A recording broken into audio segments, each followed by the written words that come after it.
দিনমজুর থেকে কোটি কোটি টাকার সাম্রাজ্য। এই টুলু শুনলে চমকে যাবেন, মাথা খারাপ করে দেওয়া ইতিহাস। তাহলে শুনুন, এই টুলু মন্ডল, এই বারেক বিশ্বাস। টুলু মন্ডল একসময় মোহাম্মদ বাজারের সাতচুল এলাকায় পাথর খাদানে কাজ করতেন। ঠিক যেমন আর পাঁচজন সাধারণ মানুষ কাজ করেন, নিজেদের সংসার চালান। কয়েকদিন পরে লরি চালকদের সঙ্গে চুক্তি করে লরিতে পাথর বোঝাই করার বরাত দেওয়া হয় এবং তারও কিছুদিন পরে নিজেই একটি লরি কিনে শুরু করে পাথর সরবরাহ। কয়েক বছরের মধ্যেই আরো দুটি পুরনো লরি কিনে তিনি হয়ে ওঠেন ছোটখাটো পাথর ব্যবসায়ী।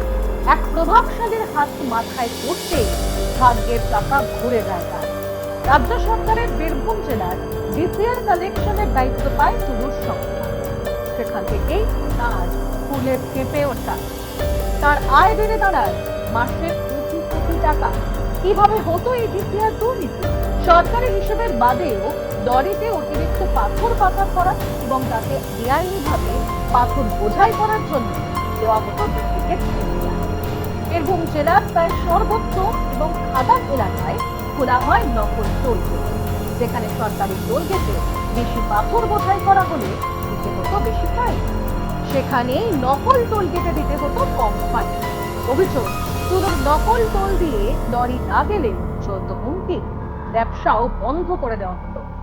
এভাবেই একাধিক অভিযোগ রয়েছে। এভাবেই দুর্নীতির সাম্রাজ্য গড়ে উঠেছিল টুলুর। অন্যদিকে বারেক বিশ্বাসের পরিচয় শুধু টুলুর বিআই হিসেবে নয়, তার বিরুদ্ধে রয়েছে সোনা ও গরু পাচারের অভিযোগ। এছাড়াও প্রভাবশালীদের সঙ্গে ওঠা বসাও সবই চলতো বাড়িতে। বীরভূমে কোটি কোটি টাকা ও বিপুল পরিমাণ সোনা উদ্ধারের ঘটনায় আগের তৃণমূল সরকারকে কাজ করার তুললেন মুখ্যমন্ত্রী শুভেন্দু অধিকারী। তার দাবি, এই ঘটনায় কোনো একদিনের নয়, তৃণমূল সরকারের আমলের সঙ্গে যুক্ত। আমি পলিটিক্যাল বক্তব্য রাখবো না, সরকারের সাপোর্ট ছাড়া হতে পারে না।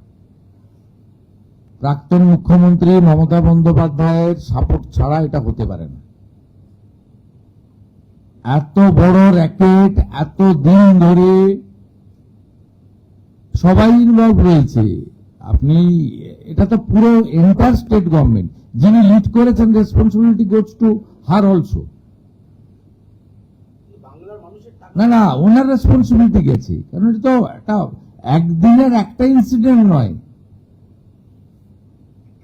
আমার পিরিয়ডেও তো ইনসিডেন্ট ঘটছে, তার জন্য তো আমি রেসপন্সিবিলিটি নয়, কিন্তু ঘটনার পরে যে অ্যাকশন গুলো আমার নেওয়া উচিত as a head of the government, সেটা আমি পারফর্ম করছি কিনা দেখুন। তার মধ্যে ত্রুটি থাকলে সমালোচনা করতে পারেন,